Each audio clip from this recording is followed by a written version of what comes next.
Hey guys, I'm here today with special guest Jude Trapani, who's been my Tai Chi and Qigong teacher for over 2 years now. So, hey Jude, thanks for joining me today. You want to just share a little bit about who you are and what it is that you do? Thanks, Johnny. Great to visit with you as always. Uh, I am the founder of Zero Point Tai Chi, and that has come from kind of this 30-year experience of looking to um, do personal growth work and at the same time really discover how my interests of the natural world and Taoism and all these things bloomed in my life once I kind of left home and started discovering myself.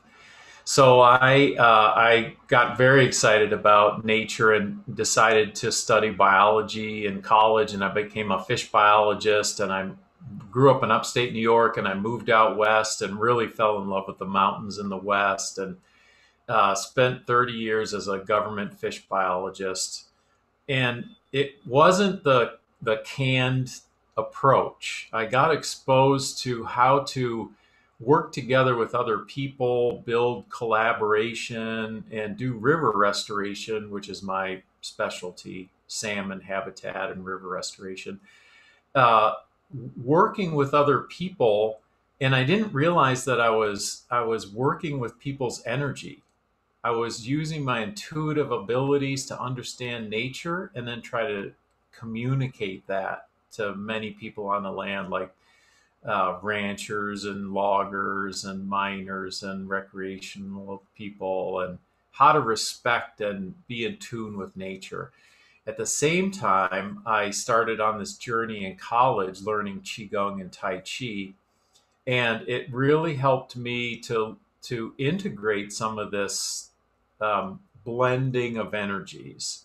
And it wasn't until 2000 when I met my teacher, Master Henry Wong, where I discovered more of this internal arts.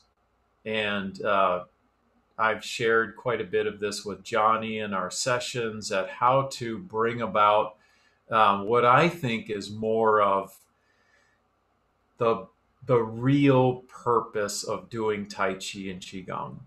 And there's lots of stuff that I've been exposed to and see and that where people try to interpret the form through their physical consciousness so it looks pretty. You hold your hand in the right spot, you do the right move. And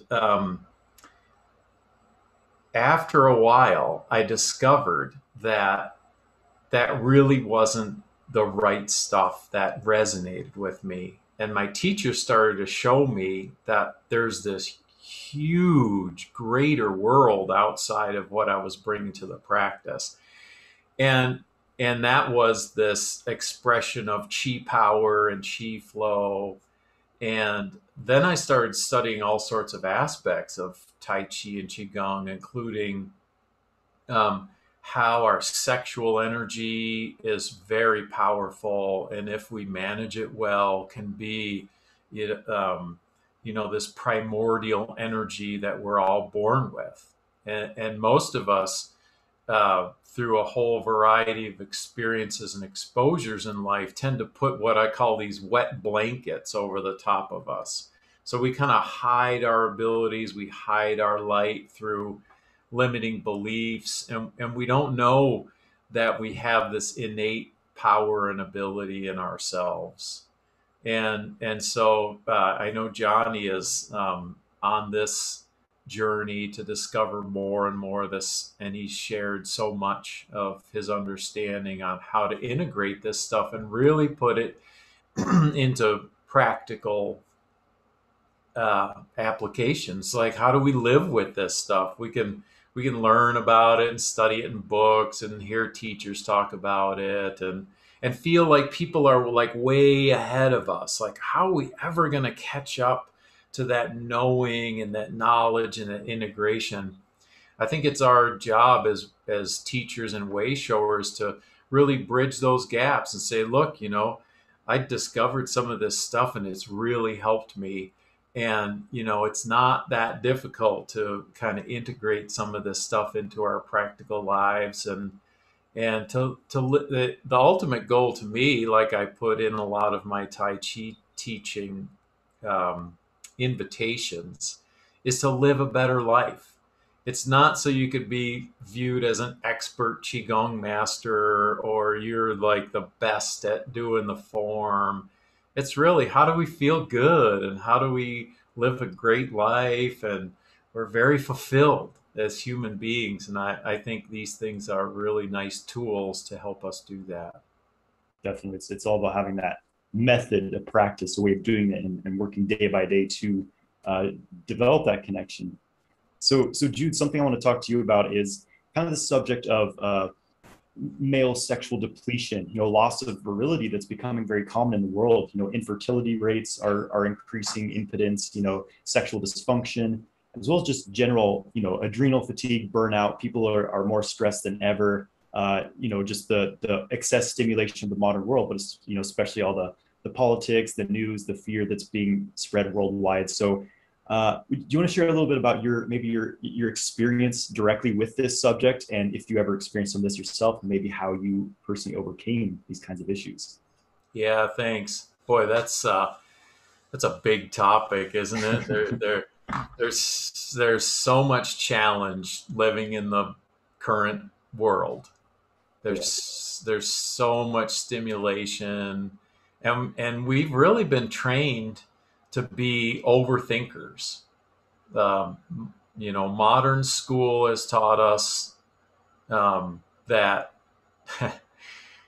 if you will be successful if you get in line, put your head down, do what you're told, and live out the same path that many other people have done.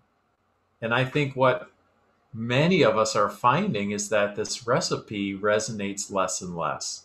It actually makes us feel less good. And many of us are saying, wow, there's got to be a better way.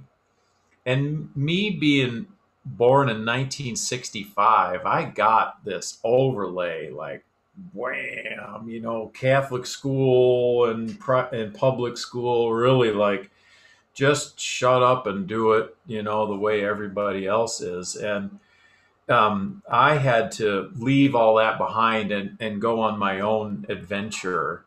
And what I found was that many I was susceptible to many addictive behaviors because nobody taught me any different.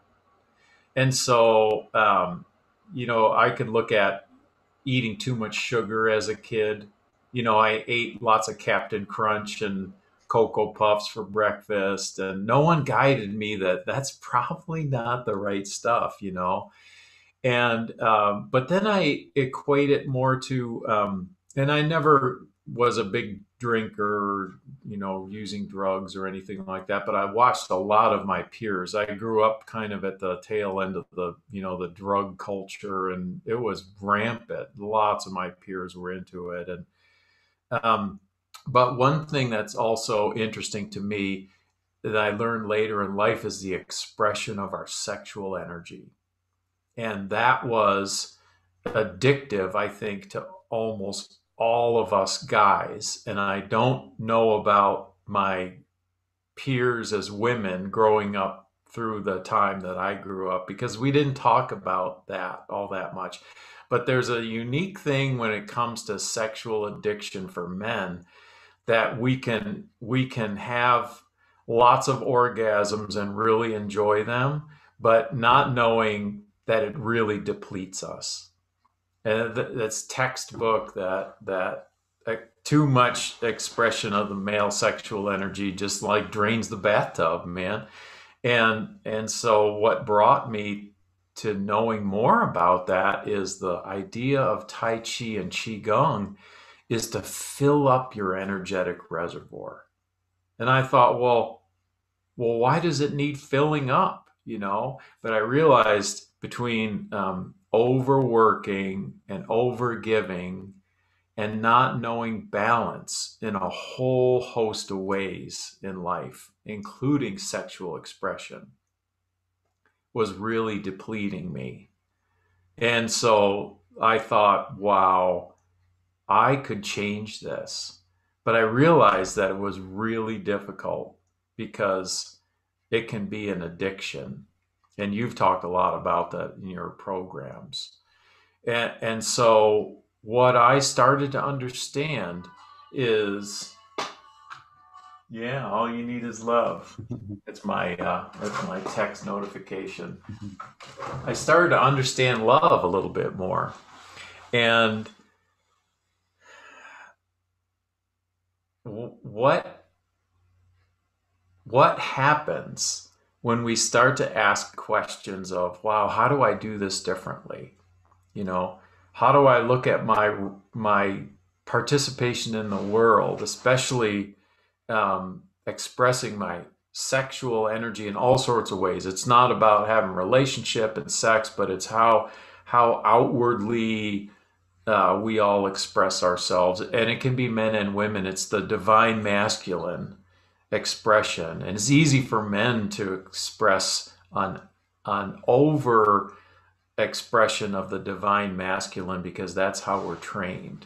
We're rarely trained to balance the masculine and feminine.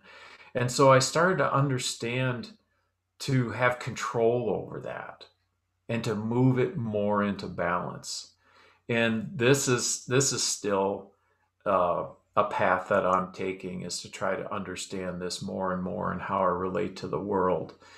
But the goal is to condense our energy and really hold on to it, because as human beings, it's really easy to kind of waste it, to kind of like let the air out of the balloon. And I'll say this last thing, it's also very culturally accepted to do that. And all around us, we hear, well, you just grow old and you just kind of get decrepit, and that's just old age. And, you know, life's not that fulfilling, so get used to it. And you don't want to, you know, go to those places that are uncommon because you won't have any friends and your family will make fun of you and all sorts of things. And so this is kind of that aspect of the personal quest and the hero's journey, is what courage do you have to go to these places that, you know, don't get a lot of airtime, really. You have to seek. So like your teachings, they're not on TV, you know. Mhm. You got to go and find them and really explore. And so it seems it's almost like this going against the grain, right? Because society's taught us to really, what we learn from society is how do we spend our energy? How do we stimulate ourselves? How do we seek this gratification from the outside world? But the ancient wisdom is how do we cultivate? How do we store? How do we recycle, right? And I think that's the only, you know, only thing that's going to save our world is at this point is coming back into these ancient wisdoms, these more being in harmony with nature, right? Cultivating our chi. So how do you feel that Tai Chi and Qigong and Taoist practices are appropriate tools for people in the modern world to achieve this a deeper harmonious state within their being, living in such a busy world? Thanks. That's a great question. And I think about that about every day. And I have discovered that Tai Chi, Qigong, and Taoist philosophy is almost a direct mirror at these types of things. And so as we try to cultivate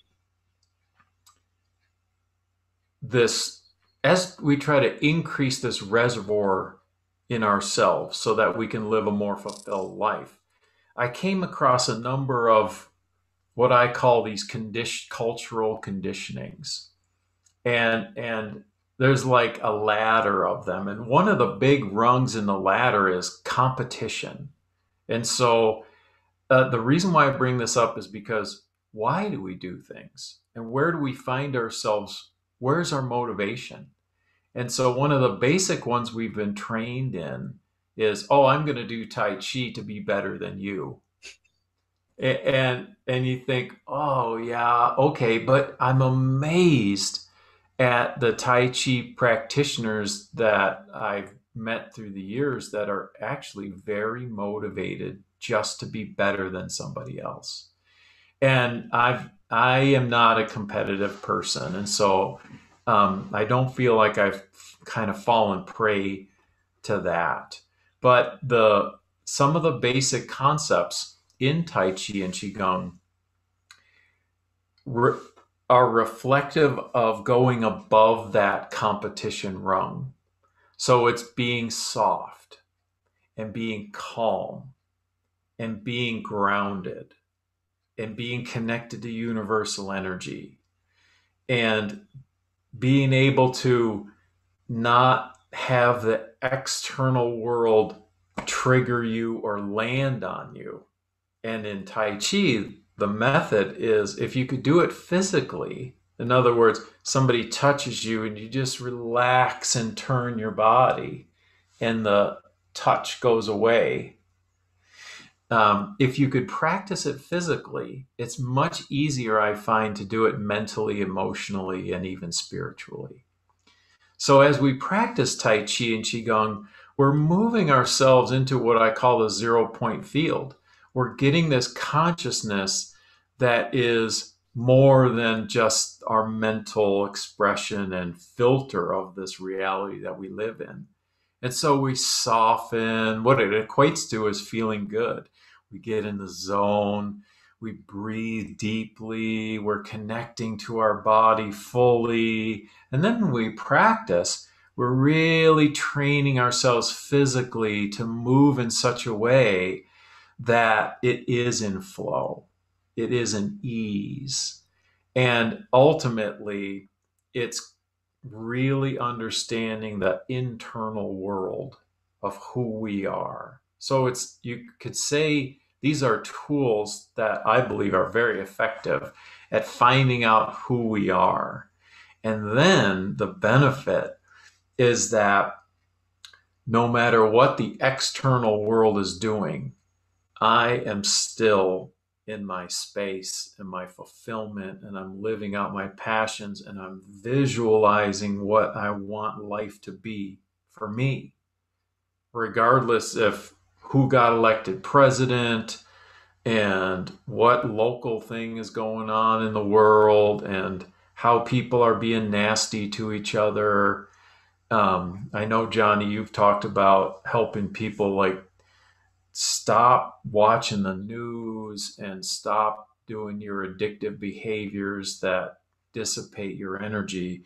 And so to me, Tai Chi is a nice expression of this bigger um, potential path of all of us living out these human lives. Definitely. I think that's a great explanation of it. And something, my personal experience, what really, really interested me in the internal arts is that just the benefits of your health, your energy, your mood, it really rebuilds that, you spending all this gene, your kidney energy, your core essence, spending it recklessly in my teenagers, my early 20s. I was in a bit of a state of depletion in my mid 20s, and practicing Tai Chi and Qigong really helped me build this core energy back up. So have you noticed these kinds of health benefits, these types of energetic, mental, spiritual benefits from the practice as well? Yes, thank you. All the above, It was kind of interesting. One day, my wife and I were looking out the kitchen window when we lived in Idaho, and our neighbor was riding this big mule just next door.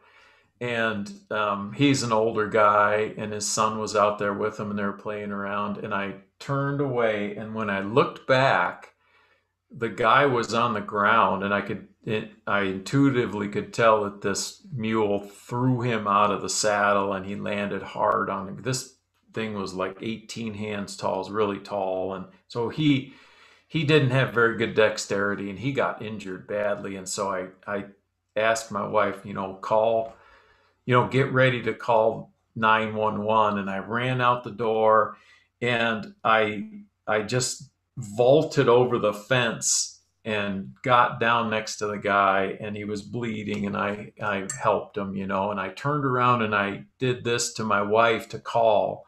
And so she did. And I came back and she said, how did you get over that fence? How did you just do that? And I thought, well, I don't know, because I was never like a real organized athlete in team sports and that kind of thing. But there's this, I found my dexterity and my physical ability and my connection to all sorts of activities really went up when I started to practice Tai Chi and Qigong. And I thought, this is kind of weird because here I am just slowly moving around. It looks like I'm doing nothing, right? And many other, when I was your age, Johnny, many of my peers would watch me and they're like, oh, great, Jude's doing that weird thing again. He's just moving his hands around. And then I met my Tai Chi teacher, and he's like um, physical, amazing being. Right now he's 70 years old and he's still in amazing shape, and his dexterity is really great, and his mind is clear, and he's not doing all those things like we talked about, depleting ourselves, overthinking. And I'm an analytical person. So my disposition is to overthink, and I've had to train myself to not do that. And so those are just some little tidbits of how Tai Chi and Qigong, even though they seem like, you know, non-additive, they're actually, I believe, the foundation for a lifetime's worth of health and well-being. And I'll add this one more thing for health and well-being. I mean, that's what my Tai Chi and Qigong instruction is all about now. It's nothing to do with any martial arts, or I know I've practiced hard martial arts and I had fun doing all that. But what I've found is that it's very similar to the classical texts, where if you get into the 0 point field in your practice and you breathe and relax and release, your body responds in a way where your physiology just gets the license to fully express itself. And the result is that it heals everything, potentially. I mean, you can't say that anybody who's ill, if they start practicing Qigong and Tai Chi, are going to get better, because there's a whole host of reasons why we get sick in general.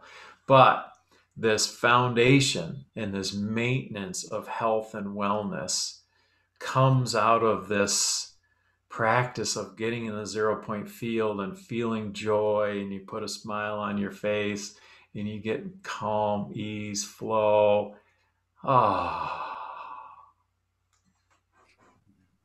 Yeah, and then that's what brings me to do my practice every day is just that good feeling. It feels good when you do it. It's like immediately you start doing this practice, it's like, wow, this really works, and it just gets better and better as your practice develops. So one last thing I wanted to kind of go over with you, Jude, is so we're in this time in the world, a very intense time for all of us here on the planet right now, and it's things are in kind of extremes. It's like it's a time when there's these certain energy available on the planet where we can really awaken to our true potential. We can really uh, thrive and be abundant in this time. But on the other hand, there's all this, fearful information, kind of the suppression of the human spirit. So people are kind of stuck in these two extremes. And so what advice do you have for anyone just to be alive on this planet right now and to have a sense of purpose, a sense of balance, and be able to enjoy themselves right now? Yeah, thanks. That's a great question. And because the reality we live in is dualistic, there has to be balance. And so right now, I see us being stretched to the extremes of that balance point. So there's lots of frenetic energy, and there's more and more people opening up to a more calm, balanced state. And so as it kind of, don't be surprised if it gets even more and more before it starts to collapse back to a softer balance. So where does that leave us? Well, to me, in my practice and my instruction, it's to focus on the things that keep one grounded and centered, because the way through all this, if you want to look at it that way, is by focusing on the solid internal self, not the external world. And many recent instructions have talked about this, like the movie The Secret and lots of spin-offs that have come from it, and What the Bleep Do We Know, and things like that, that talk about creating your reality from the inside, not waiting for the external world to get better and then I'll get better. It's actually it's an integral part of the hero's journey, in my opinion, is to learn how to create from the inside who you really want to be in all sorts of aspects. You want to have health, vitality, you want abundance, you want a passionate contribution in your work or your I don't want to say earning a living, because I'm leaving that behind too. It's like, how do we want to be creators? And you do it from the internal. And if you don't have a practice that builds the internal awareness and how to do this, it's really difficult.